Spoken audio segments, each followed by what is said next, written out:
Hello friends, चलिए कल के मार्केट एनालिसिस देख लेते हैं। कल सेंसेक्स का एक्सपायरी है तो हो सकता है कि बढ़िया मूवमेंट मिल सकता है। कल चांसेस है, ऐसा लग भी रहा है।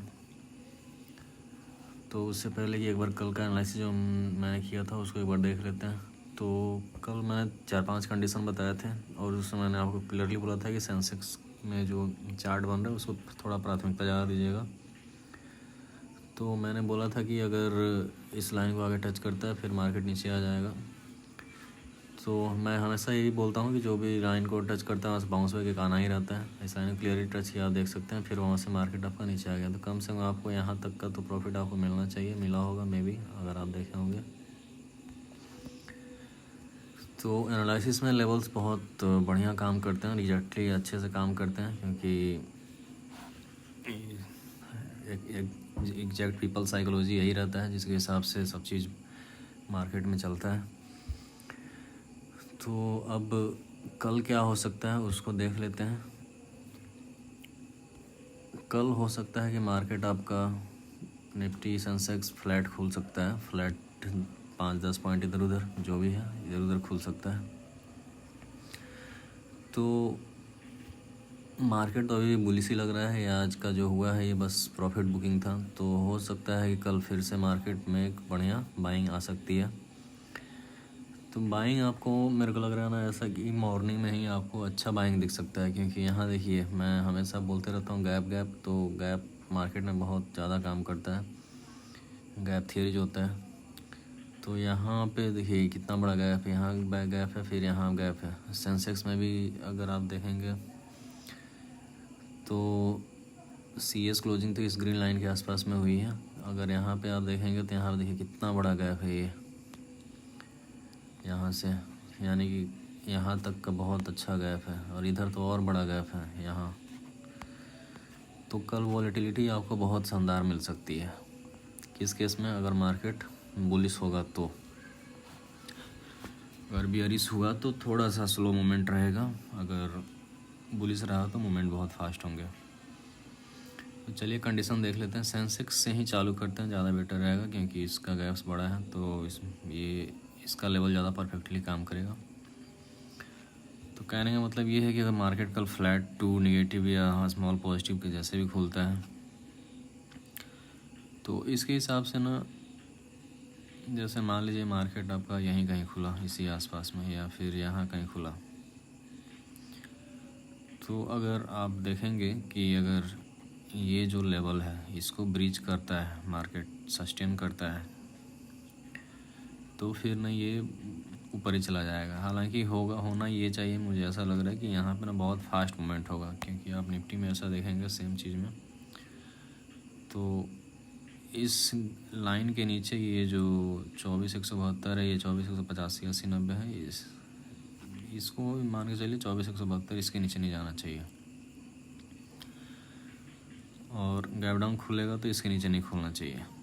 गैप डाउन इसके नीचे खुल गया तो फिर मार्केट बेरिश हो जाएगा, मार्केट धड़ाम से फिर नीचे गिर जाएगा, यहाँ तक आ जाएगा, फिर उसके और नीचे तक जा सकता है। यहाँ पे आप देख सकते हैं यहाँ कितना ये सब एरिया है, तो इधर आकर टाइम पास कर सकता है। हालांकि मेरे को चांसेस कम लग रहे हैं, मेरे को मार्केट बुलिश ही लग रहा है। तो कल हो ना हो ऐसा हो सकता है कि निफ्टी आपका इधर ही कहीं आसपास खुले, या स्लाइड आपका ये गैप डाउन इस रेंज में खुले। ये यहाँ इसके हिसाब से गैप डाउन, CS क्लोजिंग के हिसाब से नहीं, इसके हिसाब से गैप डाउन स्लाइड आपका यहाँ खुले, और यहाँ से ना बिग ग्रीन कैंडल आपको दिखे फट से, और ये लेवल पे जाएगा, फिर यहाँ से एक सर्टन पुल बैक आएगा, फिर आप ये ऐसे जा सकता है। तो ये एक केस बन गया। और ये कहाँ तक जा सकता है? तो इस रेंज तक आ सकता है, 24,430-40 के आसपास तक। फिर वहाँ से एक सेलिंग आ सकती है, वहाँ से स्मॉल सेलिंग, और या फिर इस लेवल को अगर टच कर दिया तो और ऊपर जा सकता है, यहाँ तक आ सकता है। तो आप लोग ध्यान दीजिएगा। तो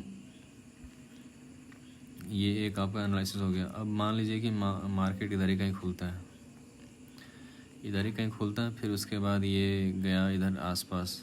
अगर एक चीज़ यहाँ देखेंगे, जैसे यहाँ पे आया, फिर बाउंस बैक किया, फिर यहाँ पे आया, फिर यहाँ पे आया, ऐसे 2-3 बार अगर बाउंस बैक यहाँ पे करता है तो फिर मार्केट आपको स्लोली करके नीचे फॉल हो जाएगा, यहाँ तक आ सकता है, इधर इस रेंज तक आ सकता है, इससे हल्का नीचे भी आ सकता है। इससे ज़्यादा नीचे नहीं जाएगा। तो इस केस को कैसे पहचानना है कि अगर मान लीजिए मार्केट इधर खुला ऊपर गया, फिर उसके बाद इस लेवल को आके बार बार रिटेस्ट कर रहा है, ऐसे 2 या 3 बार कर दे तो आप मान लीजिए कि मार्केट गिरने वाला है, तो फिर ये आपका यहाँ तक आ जाएगा इसलिए। और ऊपर जाना होगा, मान लीजिए यहीं खुला तो यहीं स्लोली कर करके अगर इस लेवल को टच कर दिया तो फिर ये आपका ऊपर चला जाएगा। हालांकि ये देखिए कि हर रेड लाइन के आसपास थोड़ा सा आपको पुल बैक मिलता है, तो वहाँ पुल बैक का इंतज़ार कीजिए, फिर वहाँ से आप कॉल बाई कीजिए। तो ये इसका जो कल का जो हाईएस्ट वो है हाई है उसके ऊपर जाएगा।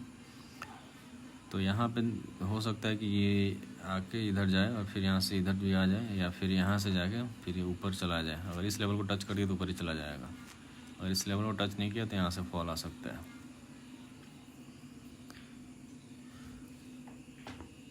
अब नेक्स्ट केस ये बनता है कि ये 2 केस तो मैंने आपको बता दिया इजली। हाई गैप अप खोलने का चांस तो कम लग रहा है, हो सकता है रात में कुछ न्यूज़ आ जाए। तो अभी तक तो मैं वीडियो ही आज लेट से बना रहा हूँ, तो हो सकता है कि इसके बाद कोई न्यूज़ आ जाए। तो न्यूज़ अगर आता है तो गैप अप खुलेगा तो फिर डायरेक्ट आपका इसी जोन में खुल सकता है, ये इसके ऊपर ही खुलेगा 24,471 के आसपास ऊपर ही खुलेगा। फिर उसके बाद ना ये अपना रेंज बाउंड हो सकता है, या फिर ये ऊपर जा सकता है, या फिर एक छोटा सा डिप मिलेगा तो ये ऐसे आप बाई कर सकते हैं, क्योंकि इसके नीचे फिर नहीं आएगा। खैर उसको छोड़िए, गैप अप तो चांसेस कम है उतना खुलने का। तो ये सब वेरियस पॉसिबल केसेस यहाँ पे दिख रहे हैं। तो इस रेंज में अगर खुलता है तो मैंने 2 बता दिया आपको। अगर ये गैप अप खुलता है, मान लीजिए इस यहाँ गैप अप खुलता है, तो आपको ना एक डिप मिल सकता है, यहाँ एक डिप मिल सकता है। इसका हो सकता है इस लो को एक बार ब्रीच करने की कोशिश करें, यहाँ तक डिप मिलेगा और फिर उसके बाद ये मार्केट आपका ऊपर चला जाएगा ऐसे। इस चीज़ को ध्यान दीजिएगा। अगर ये गैप अप खुलता है इस रेंज में तो कल इस ऐसे जाए फिर उसके बाद नीचे आए, वो चांसेस कम है, तो वो वाला मोमेंट कल पॉसिबल नहीं है। कल ये हो सकता है यहाँ गैप अप खुले, फिर उसके बाद नीचे आए, इस लो को ब्रेक करे, यहाँ से लिक्विडिटी ले, फिर ये अपना मार्केट ऊपर चला जाए। तो यहाँ पे तो मैंने 2 केस बता दिए। हो सकता है अगर इसको आगे टेस्ट कर दिया 1-2 बार तो फिर मार्केट यहाँ तक सेलिंग आएगा, या फिर इस लाइन को टच किया तो और ऊपर चला जाएगा। ये चीज़ आप ध्यान रखिएगा। यहाँ कहीं तक आ जाएगा, यहाँ तक 24,500 के आसपास तक। अब मान लीजिए कोई नेगेटिव न्यूज़ आ जाता है, अब इससे ज़्यादा नेगेटिव न्यूज़ क्या ही होगा, हर जगह तो नेगेटिविटी है। तो नेगेटिव न्यूज़ तो मैंने पहले एक्सप्लेन कर दिया था कि इस लाइन के नीचे नहीं खुलना चाहिए। इस लाइन नीचे खुलेगा तो फिर आपका नीचे आ जाएगा। तो ये सब वेरियस पॉसिबल केसेस हैं, सबके पीछे एक रीज़न है क्यों होगा और कैसे होगा और किस कंडीशन में कैसे होगा। तो इस चीज़ को आप ध्यान दीजिए, तो आप कल अच्छा प्रॉफिट बना सकते हैं। सेंसेक्स में तो बहुत ही शानदार इसमें चार्ट है। तो अगर मान लीजिए वही है, निफ्टी के हिसाब से इसको देख लीजिएगा कि इधर कहीं आसपास खुलता है, फिर ये बड़ा सा ग्रीन कैंडल आता है, फिर डायरेक्टली ऊपर करके ऐसे यहाँ तक चला आएगा, फिर वहाँ से नॉर्मल सेलिंग आ सकती है। निफ्टी के हिसाब से ही आप इसको देख लीजिएगा, अलग अलग एनालिसिस करने का कुछ फ़ायदा है नहीं। सो कल सेंसेक्स का एक्सपायरी है, तो ज़्यादा रिस्क नहीं ले तो ज़्यादा अच्छा है। कोशिश कीजिए कि मॉर्निंग में जो प्रॉफिट बन जाता है उसके बाद आप अपने सिस्टम को बंद कर दें, क्योंकि सेकेंड हाफ बोरिंग रहता है CS क्लोजिंग के कारण। कल एक्सपायरी है तो हो सकता है कुछ इंटरेस्टिंग हो जाए, एक्सपायरी के दिन तो CS क्लोजिंग ठीक रहता है। So this is the analysis for tomorrow. Let's see you tomorrow what happens.